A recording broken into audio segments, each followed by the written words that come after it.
The Toronto Raptors make it to the Eastern Conference Finals for the first time in history, and Jose Bautista gets punched. A little payback from the bat flip a year ago? Maybe. We'll discuss it here on BSS Sports. This is BSS Sports. Fires to the end zone. It's caught! It's Greg Lewis! Touchdown! Brooks with one, lets it fly at the horn. It's gone! Here's Crosby with a burst of speed up the middle. Gets open and scores! A grand slam for A-Rod. Pure genius from David Beckham. And it's in! Thierry Henry with a bullet! Touchdown! With Thomas Brooks, Steve Schill, and Trevor Struthers. Only on 91X. My name is Steven Schill as well. We have some other lovely gentlemen with me. One being by the name of Thomas Brooks. Hello, hello. And of course, Trevor to the Struthers. What's up? Yeah, what's up? Well, I mean, Toronto is what's up right now. You said your heart was racing earlier. I gotta ask, what do you think about Toronto finally making it to the Eastern Conference Finals? Like, I mean, they're not in the finals, but, I mean, this is progress. This is progress. Well, for sure. I mean, it's baby steps, right? And there's no way now. I mean, even if they get swept by the Cavaliers, there's no way now you can't look back at the season and say it wasn't a success. And that's obviously the goal any team originally has when they set out on a season. And a huge prop goes out to Dwayne Casey because every single season he's been coached the Raptors, they've consistently progressed and gotten better. And this year they're doing something that's the first time in franchise history. Also, the Bigs played outstanding tonight in Game 7. They came up clutch. Bismack and Patrick Patterson were huge, as well as Kyle Lowry putting up 35 points tonight, which was crazy. Trevor, what do you think the big thing with Cleveland's going to be? Like, I mean, obviously you have to stop LeBron James, but is there any kind of X factors with Cleveland or even Toronto that you think, if this doesn't happen, we're not winning the series? Well, it's hard to see the Raptors winning the series if they don't get Jonas Valanciunas back. With that being said, I mean, they handled the Heat well without him. They're just going to need that extra depth against a team like the Cavaliers. And so to me, that's my X factor. If Valanciunas comes back, I'll actually give the Raptors a shot at making this a 6-7 game series, maybe even winning it. Thomas, piggybacking on that, who do you think's a better center now, Bismack Biyombo or Jonas Valanciunas? Valanciunas is just because he's more versatile. He's been in the league for 4 seasons now, which is the same as Valanciunas, I believe, except everybody was saying, oh, you know, Bismack's the man now, it's Bismack. Are we forgetting about Valanciunas, or is it, you know, a good thing that we realize what kind of a potential we have in Bismack? I don't think we're forgetting about Valanciunas, but you're just seeing what kind of depth you have at center when a guy like Bismack is doing what he did, and he was humongous in Game 7 with what he was able to do. And I mean, the one thing that was so intriguing late in the game was seeing the WAC player, whatever you call it, and the Heat are sending Biyombo to the line, and he's making free throws because not too many bigs like Biyombo, a backup center, can make free throws, but he seems to be pretty good at it for somebody that's where he is on the team. Bismack actually only made like 4 of 7 free throws, but I mean it's not bad, but it could be better if you know what I'm saying.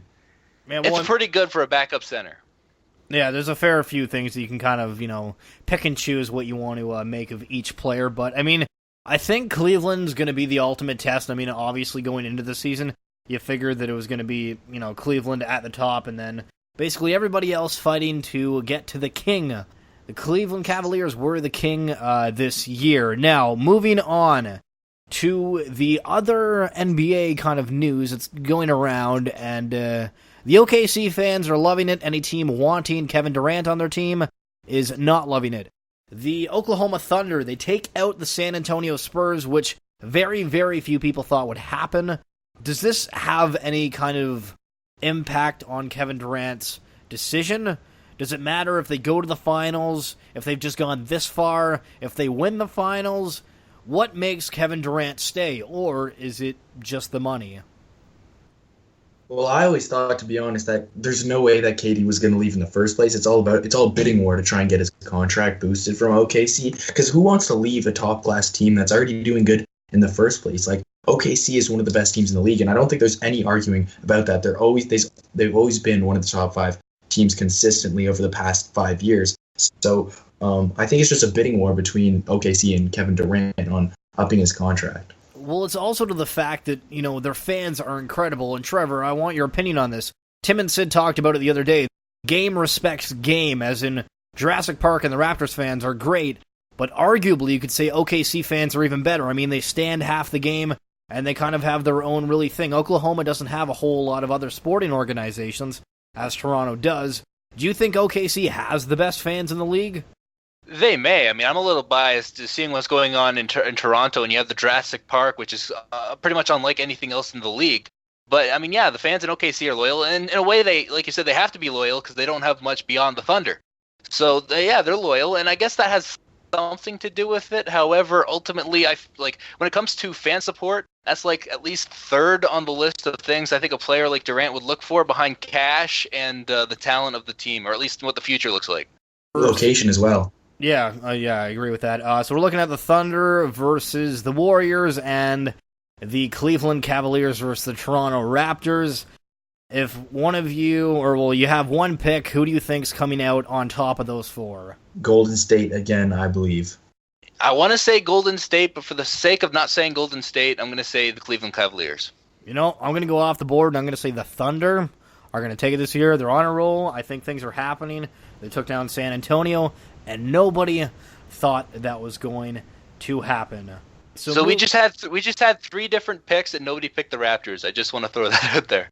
Yeah, my faith has dwindled recently throughout the years. But, I mean, taking the Heat to 7 games, that was I think my biggest kind of gripe with it. It's if you can't take out a team in less than 7, arguably you don't deserve a championship.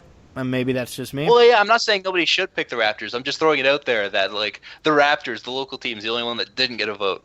I think we're all Definitely cheering not I think we're all cheering for the Raptors. It's just the fact that the other teams in it are way better, and I don't think there's any denying that.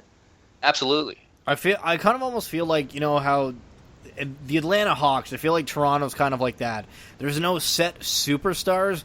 There's players that are elite and everything, and I mean, Kyle Lowry goes between being a superstar and just an elite player back and forth, and same with kind of DeRozan, but I feel arguably you could say that Toronto is almost like the Atlanta Hawks of last year. But for the sake of the talk with the Kevin Durant, it's the same thing going on in hockey. The Tampa Bay Lightning, Steven Stamkos, the talk is still going on that he doesn't have a contract and he might come to Toronto.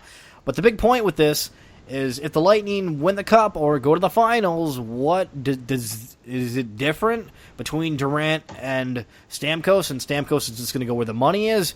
Or is he just going to go wherever he wants to? Or do you think he's going to stay in Tampa? I think he's going to stay in Tampa. He's just waiting on because it's a great location, and he's just waiting on Tampa to put out as much money as other teams are, like Toronto would put out a crazy amount of money. He's just waiting for Tampa to do something like that.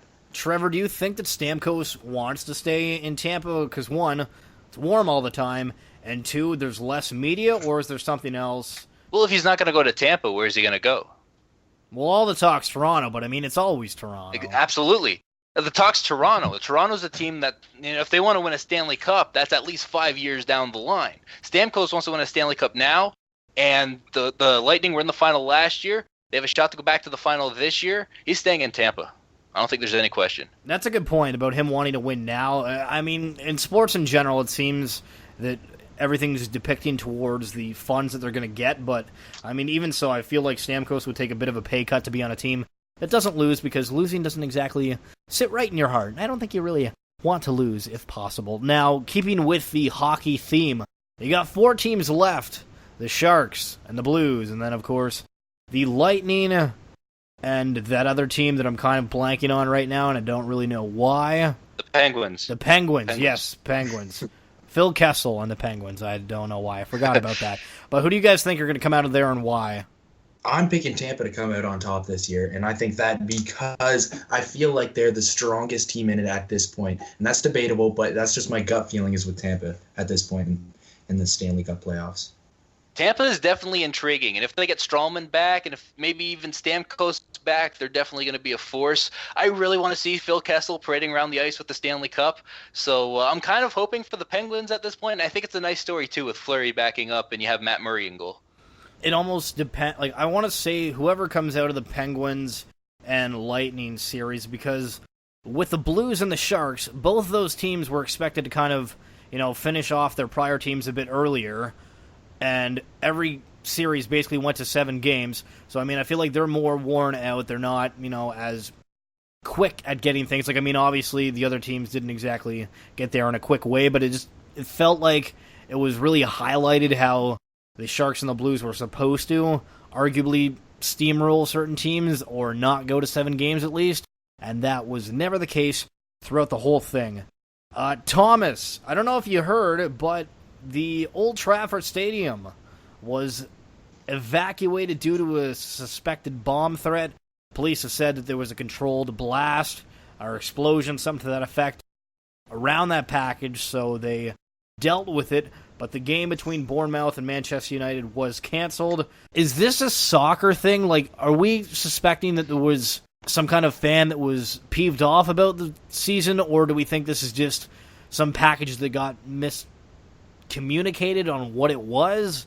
Because I haven't heard about this in a while, and it's kind of came out of a really weird time and a really weird match, if I do say so. It's something that is relatively new to England, actually. You don't hear these things coming out of England, but in other European countries like Turkey, this kind of stuff always happens, Turkey and Italy, where there's bomb threats because of the rivalry between the teams and just stuff going on in Europe. Something new to England, and it is weird. It's a weird game, kind of something that it's a game that didn't really matter. So why there would be a bomb threat or a suspected bomb threat at Old Trafford, one of the biggest stadiums in the entire world, it's kind of strange for me, especially when the teams. It was a disappointed season, but they're not in a bad place. So very confusing situation over in Manchester across the pond. Well, it just seems like a completely obscure thing to happen. Like, I mean, those stadiums have, like, mass amount of securities. Trevor, do you think that England is just kind of lacking security, or do you think this is just a very small case that just got blown out of proportion because people didn't know what to do? I don't know. There's always security concerns, and it's, what level is security, like, for any sporting level, what level is, like, security perfect at, where it's not too much, where it's delaying people coming in? We're almost at that now, I would say, but it's also not too laissez-faire. But the thing with Old Trafford is, you guys say how it's like a nothing game, and it's very much a nothing game, but a place like Old Trafford, I feel like, is always at risk of a bomb threat because it's Old Trafford. Yeah, fair enough, because, I mean, something might have happened with, like, a tourist, but either way, you'd still think that something like this wouldn't happen. But nonetheless, the season is over. Leicester City came out on top. But don't fret, you soccer fan, you. There is always the Major League Soccer out there, the North American style. And, of course, Jose Bautista getting into it with the Texas Rangers, sliding in hard on second base. Things got a little bit testy. Ends up getting punched in the face. Dugout's clear. And then later in the game, a Blue Jays pitcher hits a Texas Rangers player, and the dugout's clear out again. Seems the baseball's getting a little bit more aggressive. Don't know if that's a good thing or a bad thing, but we'll see what happens with all of this and see if there's any other little highlights or shindigs, as I like to call them, coming in the near future for Major League Baseball. And to answer the question about Goose Gossage a while ago, if you heard about his rant with Jose Bautista's bat flip, does it have any consequences? Yes. Yes, it does. That's it for this episode of BSS Sports. Make sure to follow us on Twitter and like us on Facebook. And, of course, check us out archiving on YouTube at BSS Productions. For Stephen Schill, Trevor Struthers, and the one and only Thomas Brooks, we will